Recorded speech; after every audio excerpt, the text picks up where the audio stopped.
Please hang up or hold for operator assistance. We all know this sound. It's the soundtrack to every phone call you wish you didn't have to make.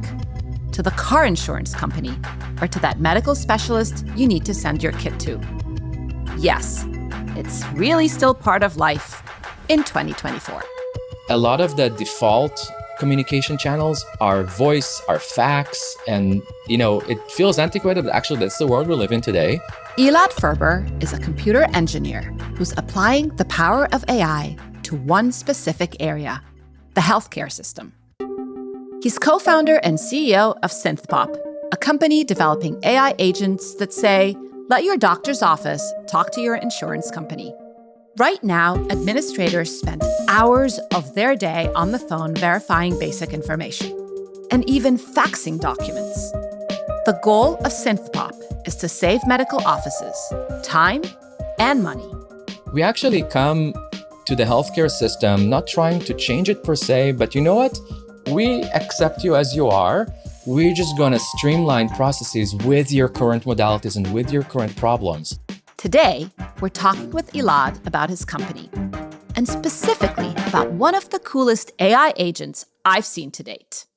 We'll dive into how AI agents like this can save valuable time, the ethics of an agentic AI future, and just how this application of the technology works.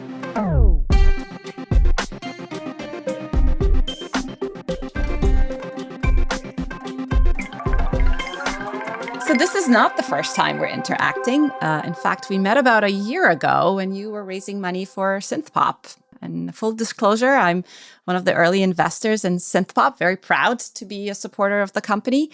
One of my investment theses is the intersection of AI and health and wellness, and you squarely sit in that space. Give us the elevator pitch for SynthPop. So at SynthPop, we come to automate healthcare workflows and specifically administrative workflows.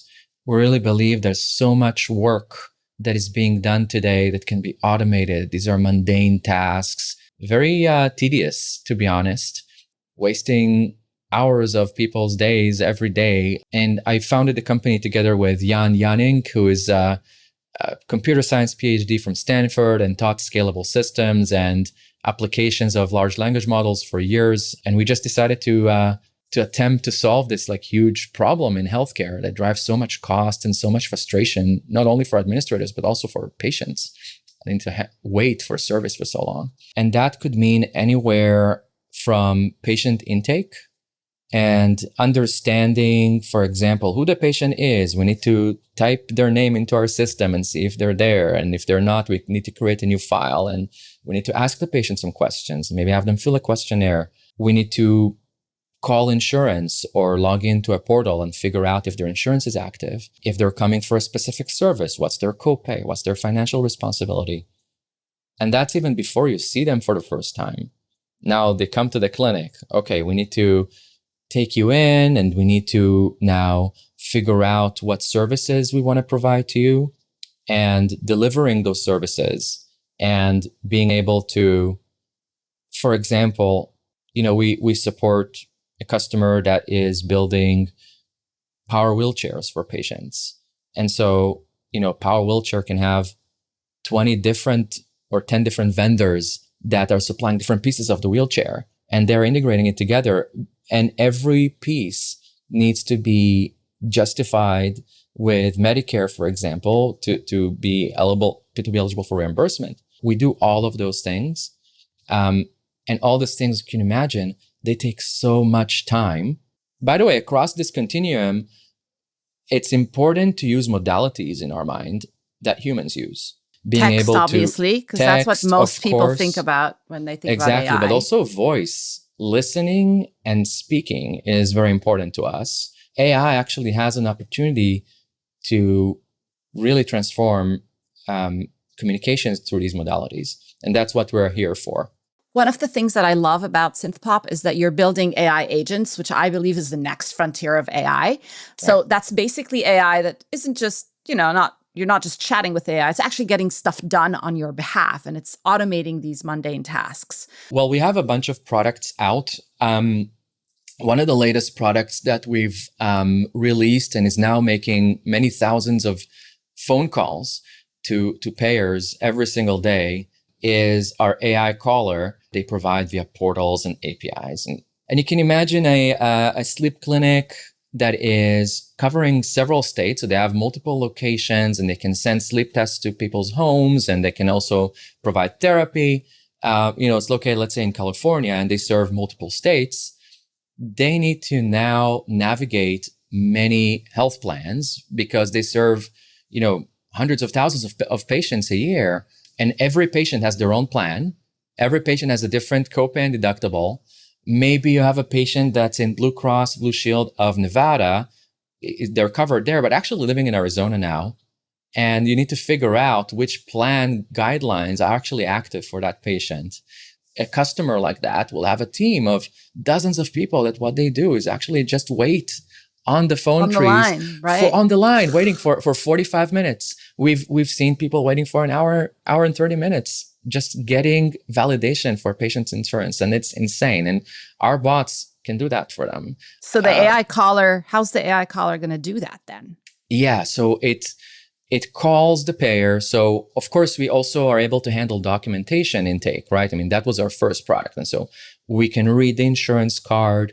We can understand who the patient is. We can understand what services. So our AI also is connected to their system to understand and actually retrieve all the information it needs, which is also kind of a fascinating thing. So if there's a question on the other side, we know where to get that data, very much like a human operator would. I think that's really important, right? Like this AI caller, it's not that it has a script that it's following, and if it deviates from the script, it's stuck. The agent can decide what to do. So actually, our agent at any given point in a conversation is choosing what the best action for it to do is. And it could be to go and retrieve information. It could be to dial a number on the dial pad, or it could be to ask a question that the agent can decide in real time. And it does a great job doing that. We have a great success rates with those calls even today. It took us actually a long time to get to very high success rates, but now it's doing a really good job. Well, let's try it out. Yeah, let's do it. Welcome to the Anthem Blue Cross Provider Service Department. If this is a medical emergency, please hang up and dial 911. Your call may be monitored or recorded for quality assurance. What you're hearing right now is a call that Elad recorded with permission between an insurance company and SynthPop's AI agent. Now tell me or enter your provider ID. 1 1 4 4 7 6 7 5 4 2. That voice right there is the AI agent. Does it sound familiar? It's actually a clone of Elad's voice. After the AI agent gets through the robophone tree, it's directed to a real human on the other line. Thank you for calling Anthem Provider Services. How can I help you? Verifying whether prior auth is needed. Sure, I can help you with that. Can I have your first name and initial to your last name? Felix R. Okay, thank you. The AI agent can provide identifying information and also tell the real human on the other side of any information it doesn't know. And do you have email for feedback purposes? I don't have it. That's okay, no worries. Like Elad said, this process of navigating insurance companies can normally take hours. This AI agent saves precious time. Thank you. Have a great day. You're welcome. Bye for now. Thank you. This AI agent in action is pretty cool. It's responsive, it's accurate, it's wildly efficient. But how does this technology work? And what guardrails are in place?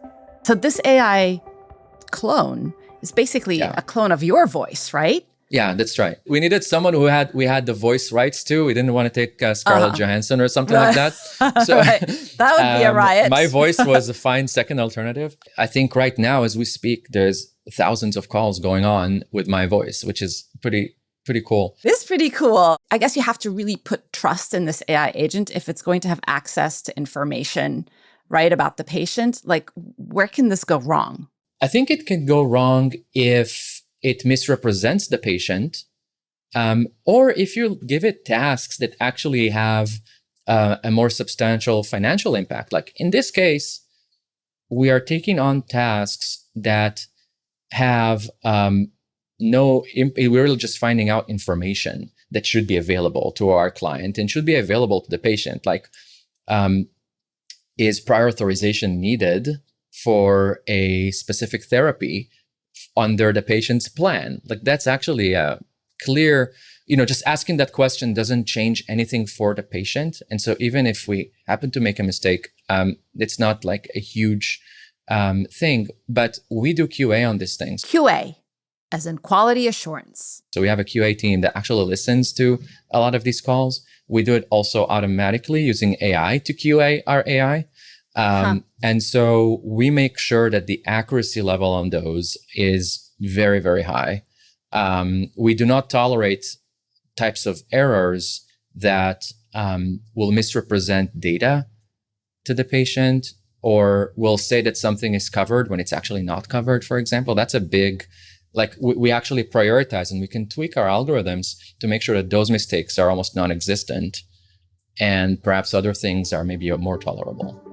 Elad says that the AI agent only uses information that is already in the system. So it's not prone to any errors that are out there, say, on the general internet. But mistakes could still happen. Like the AI agent could give the wrong code or the wrong state because the information is wrong in the system. Maybe there's an old insurance card on file or an address that hasn't been updated.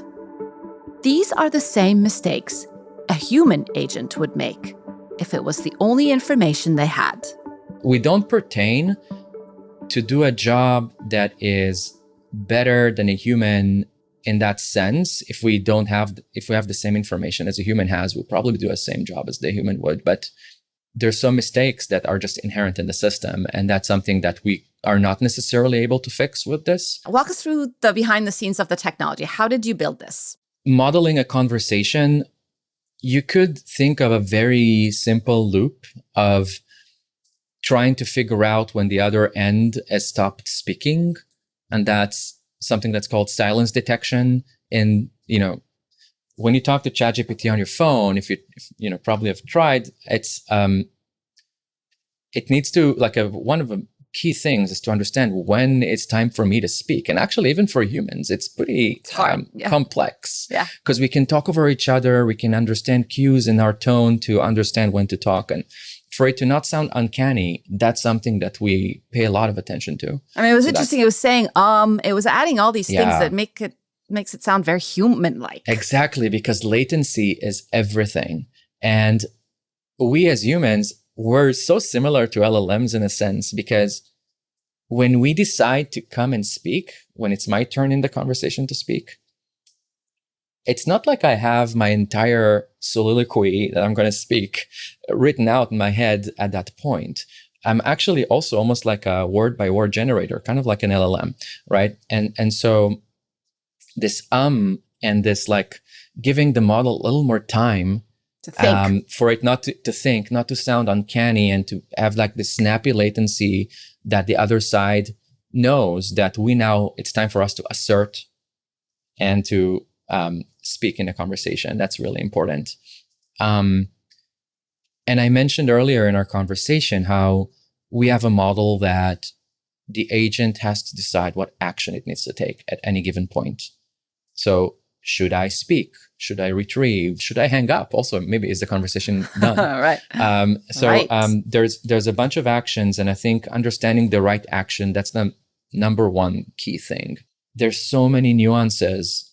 We had for the longest time on Blue Cross Blue Shield of California, we were saying and spelling patient details, and it would not get it right on the other end. ELAD, Elad, that's the name of it will ALAD. No, it's ELAD. And I would totally hear it and understand it. And then, for example, we started doing NATO alphabet.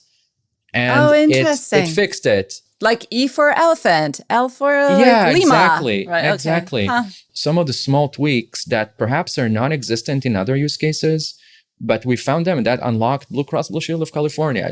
Thousands of calls, or all of a sudden the success rates goes from like 60% to 95%. Like there is an agentic flow that you need to devise. And I think building agents is actually not simple. It's Wait, explain custom to us work. what you mean by an agentic flow.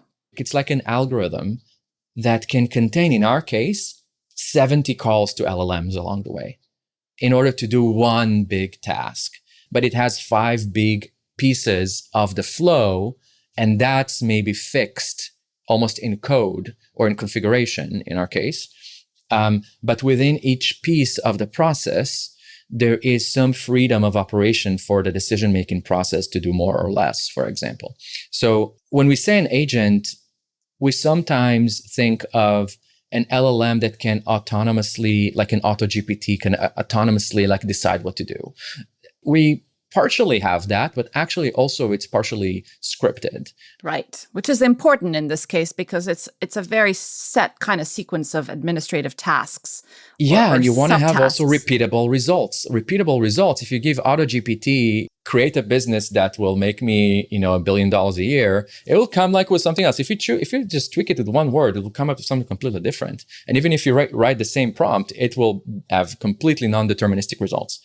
For us, we want to guarantee less of that, and we want to be more deterministic rather than not. And I think that helps us achieve that because we want to make sure that we can deliver something that customers can count on.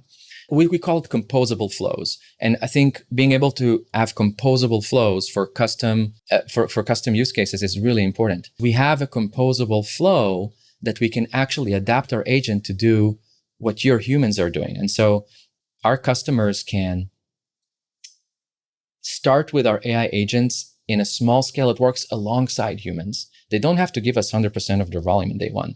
Our agents actually work across the same process, the same instruction set as a human would, and achieve the same format of results. And humans and AI work side by side. And what we found is as soon as we can show that, the customer is like, we need to go full throttle right now. I'm sure some of our listeners are listening to this and thinking, here we go again. Here's another example of AI taking human jobs. Like, what would your answer to that be? There's going to be an impact of some sort, but to be honest, the people we work with, we still need them to a large extent. We work in tandem with them. And the call scenario is an interesting example because there are some complex scenarios of primary, secondary, and tertiary insurance problems that we might not be able to solve. One of the actions our agents can do in a call is say, hey, I think this is a little bit above my pay grade. Let me loop in an expert. And I think that is very powerful. We still need humans to work alongside us. We need humans to train us. I think where there's going to be some reskilling in the workforce is actually in those more entry-level jobs, not the experts and those who spend like the last 5 or 10 years doing administrative roles, because the expertise they built is actually super valuable. And it's actually that workforce that is so hard to staff, that is relatively low entry level and is highly cyclical. There's a lot of turnover. A lot of our customers really struggle with that. And I think reskilling is just a natural thing. When invention of the car, you don't need as many horse caretakers anymore. When they move to the electronic health record system, like maybe you can do away with a lot of mail and shipping, actual stacks of documents between offices. Reskilling is going to happen. But again, I think the healthcare experts, I don't think they're at risk of this. And actually, they can just be much more efficient, less burned out. And I think that's what we see. And the reactions are really all positive from people we talk with. So another question I have, and I'm curious about, is does Elad AI disclose that it's an AI when it calls, an insurance agent, or it doesn't? Yeah, so that depends. We had a kind of an interesting experience where I think that if you're talking to a human, there is an interest in disclosing that, right? If I'm talking to another bot, I think that's fair game. I'm also kind of fascinated by new business models that come with AI. So Yeah. are you, what is the business model in this case? Is it per call? Yeah, we thought about it so hard, and it was the most important thing for me is ROI for the customer.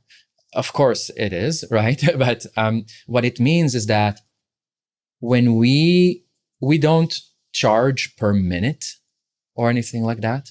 Okay. We charge per successful call. And what we call successful call is a human would not need to do that. We have just eliminated the need for a human to touch this ever again. Like it's And green check. only if Job done. Yes. Huh. That's true also on our order pipelines and our document ingestion and data entry. Sometimes we will need a human in the loop, and sometimes the order is so complex or unreadable that we can't do anything with it. We will basically align our ROI with the impact on the customer's labor. We wanted to make sure we're priced in a way that makes it a no-brainer for the customer to use us. If we were to take like a different approach of like a big chunky platform fee and pay per minute for everything we do for you, I feel like that would, customers are going to have a harder time committing to that because you're delaying the ROI discussion. The ROI discussion is going to be there. ROI leads the way, and that's what we believe in. So that's how we kind of decide on our business model. So SynthPop is really focused on building AI agents that automate these kind of mundane tasks in the healthcare system. I want to move us on to what is the place for AI agents in our everyday lives? I'm curious where you think the opportunity for AI agents is for consumers, and where do you stand with that? Have you seen any examples that are that have impressed you or you found curious? I'd also like an AI that can handle my communications, but I actually would like it to have really kind of ask me maybe 5 like questions that will help it actually understand my mood today. Because you know what? Maybe I've had a crazy dream. I have a new vision about who I am and what I want to do in this world. And actually, I'm going to answer those emails a little differently than what I've done so far. And that's, by the way, part of the friction today with adopting kind of AI tools that can scour your emails and try to kind of get your style. And Gemini AI, even ChatGPT, you try to kind of draft an email. I rarely just accept what it is and send, not because I have a problem with AI generated text necessarily, but because it actually doesn't exactly capture my emotion, my vision, my purpose. And I feel like being better at that requires some back and forth with who you are at the moment, because we are living and breathing animals and we're changing from moment to moment. We're doing this interview in the morning. If we're doing it in the afternoon, could have been a little different. And so I wanted to capture me and as I change throughout the day. And I think that sensitivity to the other side is critical. Yeah. As a CEO, what's keeping you up at night? I can sleep pretty well. I think good. after That's good. I love having that. 2 young kids, like Okay. now How old are your kids? 1 and 3. But what keeps me up at night, maybe metaphorically, is how fast to expand. That's really kind of interesting problem, because always kind of keeping that tension of being able to serve and expand with our current customers and learn to do that better versus rapidly expanding to the blue ocean of opportunity and getting more and more new customers and new use cases. And yes, we've built a composable and scalable architecture, but it still takes time and effort and technical work to serve those markets and new customers, that it's always like an interesting dilemma.